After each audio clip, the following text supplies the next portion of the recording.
Hi, I'm Dr. Laura Garland, and this is A Spiritual You. And I'm starting a series talking about a variety of topics that include science and spirituality. The first topic today is vibrational frequency.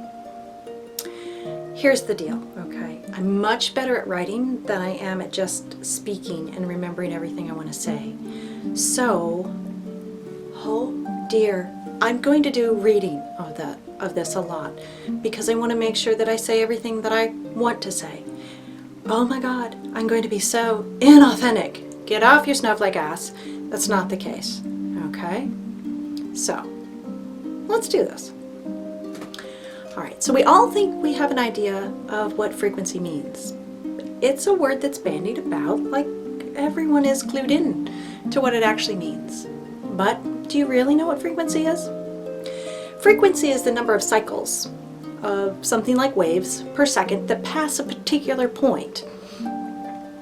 So you have a point and you have a detector that detects the waves that go past, and you count the number of waves that go past in a second. This is something called hertz. That's the name given to the unit. All right. If we're talking sound, then it's the number of vibrations of the air or material in 1 second. The lower the frequency, the lower the pitch our ears perceive. So a very low frequency might be like the rumble of a big truck going by outside, whereas a very high frequency may be the screech of a bat on a wing. The frequencies we hear, on average, for humans is somewhere between 20 hertz and 17,000 hertz. Again, hertz is the number of cycles per second, or the number of vibrations of our eardrum per second. So notice that there's a range. That means that there are sounds below our hearing. So there's infrasonic, that's below, and there are ultrasonic sounds above our hearing, like most bats actually, and dog whistles and things like that. When we're young, our range is at its maximum. As we age, the range shrinks, particularly from the top end first. Okay, it's just what happens. A standardized sound that you may know is the note A above middle C. And if you took music class in school and you had the staff and you had the lines, was every good boy does fine, and the spaces were face. This is the A from face. Okay. In the US, that's set to 440 hertz, or 440 vibrations per second. Interestingly, in Europe, that standard orchestra A may be set to something like 443 hertz or 434 hertz. So the music recorded or you hear in Europe may sound just the tiniest bit different, because it is different, because the instruments are set to a slightly different pitch. This is the effect of frequency. Okay, so that's sound. What about light? Visible light is part of the electromagnetic spectrum. It's actually a really teeny part. Visible light runs from red with a frequency around 5.3 times 10 to the 14 hertz. That's 530 trillion waves entering your eye every second for deep red.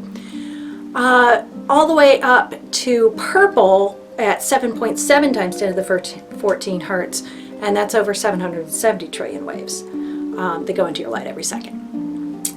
Okay, there are whole other parts of the spectrum. Okay, so we have like radio waves, microwaves, infrared, ultraviolet, X-rays, gamma rays, cosmic rays. Each of these has its own frequency range, starting with the lowest frequencies in radio waves and the highest being cosmic rays. Some of these types of EM waves are really helpful. Light, for instance, seeing is good. Some are not. Some are both, depending on the circumstances. So think X-rays when you have a broken arm, or X-rays hitting the ground due to a problem in the Earth's upper atmosphere. Yeah, a little bit different. Okay, what about brain waves? They have their own frequencies. If your brain is in alpha state, that would mean the majority of your brain waves are in the range somewhere like 7 to 13 hertz. The top bottom numbers on that, and they kind of change depending on the literature a little bit. If you drop down into a theta state, that puts the majority of your brainwaves in the 4 to 7 hertz range. Going lower into delta places the majority of brainwaves in the under 4 hertz range. Then there's normal waking consciousness, or beta state, with a range between about 13 hertz to 40 hertz. Some people say 30 hertz, 40 hertz. Again, it really depends on the literature. That upper limit definitely varies. Above the 30 or 40 hertz, depending on the literature, is what's called gamma brainwaves. Okay, and that is not to be confused with gamma rays, which we just talked about, or the Hulk. Anyways, alpha state is receptive, calm, a light trance. Theta and delta states are mostly for sleep or deeper trance for some people. The gamma state is highly excited, often the state of people performing in the zone. So that's brainwaves. What other frequency things are there? Well, there are the Schumann frequencies at 7.83 hertz, 14.1 hertz, 20.3 hertz, along with several others, but they have less power.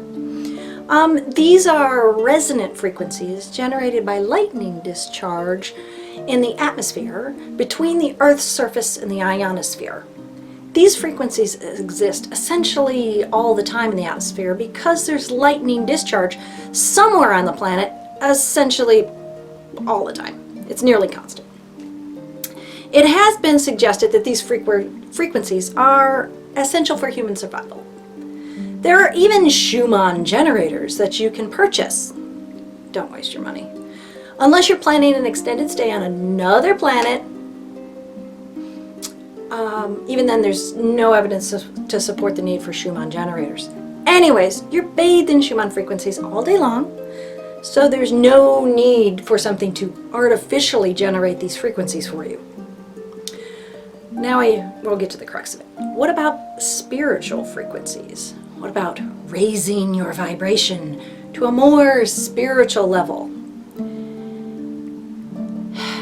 Yeah, this is where the usage of frequency starts to get really muddled into, well, it gets muddled badly. Because what are we talking about here? If you're talking about how the brain and body are responding to emotional states, then it's really muddled. Because fear, anxiety, anger, these so-called low vibration emotions actually have the brain in an excited state, often the highest frequencies of beta, and it's in its least coherent state. We'll talk about coherence in a couple of episodes. However, when we experience love and compassion, the highest vibration emotions, brainwaves actually decrease, going into a lower vibrational state. The brain gets calmer and enters a more coherent state. So, yeah. See what I mean about muddled? Maybe that's actually muggled, to borrow a term. In this case, meaning people who don't understand science trying to use it, but doing so, well, not quite right. I think what's often confused is frequency, coherence, resonance, energy, and power. These have been conflated into one thing that the spiritual community calls vibration. It just feels really not helpful to conflate these terms. Why? Because it ends up with people not actually knowing what the heck they're supposed to do or be or whatever. It also drives away anyone with a background in science because it sounds like we're just speaking mumbo jumbo. I can't tell you the number of times my academic and engineering oriented friends and colleagues have asked, what the hell is this vibration that people are going on about? And it's not the case that we haven't gotten the tools necessary to measure the vibration yet. That's actually not true. We do have the tools. We can measure sound, light, brain waves, Schumann frequencies. We can even calculate frequencies from string theory and quantum theory. It's completely possible now to measure biophotons.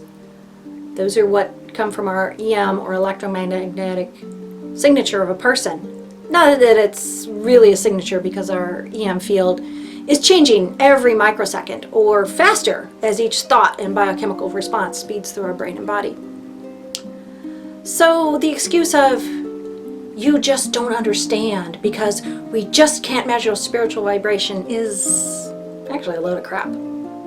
Hell, I own a headband device that I regularly use to measure my brainwaves. And the app that goes with it can detect all on its own whether my mind is calm, neutral, or active. I purchased it for all of $260. It works quite well. The HeartMath Institute does research all the time on this topic. They partner with people like Dr. Joe Dispenza to measure the effects of meditation and mindfulness, to understand how our brain states are produced, and their effects on our health and physiology. These days, every major research university has someone working on frequencies and the relationship to our bodies, our health, and our mental state, etc. Okay, off my soapbox. I'm fine with mixing my metaphors in speech, but mixing them when it comes to helping people understand what's going on in their head is something else. So let's pull this apart a little bit more. The brainwave frequency for meditation is below 13 hertz. Even better if you can get below the alpha theta threshold of 7 hertz. Let's start with that as our basis for spiritual vibration. Let's work on getting our minds into this calm, relaxed, focused state, this lower frequency state. How you do that is typically very personal. It can help a lot to work with others, but some people need to be completely alone when they meditate, at least to start with. In a later video, one on resonance, I'll discuss why working with others can help or can hinder. What are some of the effects of getting our brains into a deeply meditative state, of dropping our brainwave frequency? These are all the benefits of meditation that you've heard about, including better resilience, better health, better emotional state, better sleep. Why does this do this? When we tune down the beta waves in the brain and increase the alpha and theta, we turn down the production of stress chemicals in the brain, which in turn tells your organs and systems to also stop producing stress chemicals, such as cortisol, that has your middle thicker than when you were younger. We turn up the parasympathetic nervous system as we turn down our frequency. Our parasympathetic nervous system is the one that tells the body to repair and regenerate. It helps regulate production of white blood cells and production of various immunoglobulins. I always say that one wrong. That literally heal the body and fight infection. We can heal ourselves, but it doesn't work very well when we're in a majority beta brainwave state. Only when we lower our frequency. This is why understanding frequency is so important, because it's better to know what you're practicing and what the results are supposed to be. Let's get out there and lower our brainwave frequencies to help heal ourselves, create a more calm environment, and generate the world we want to live in. Namaste. See you back here soon.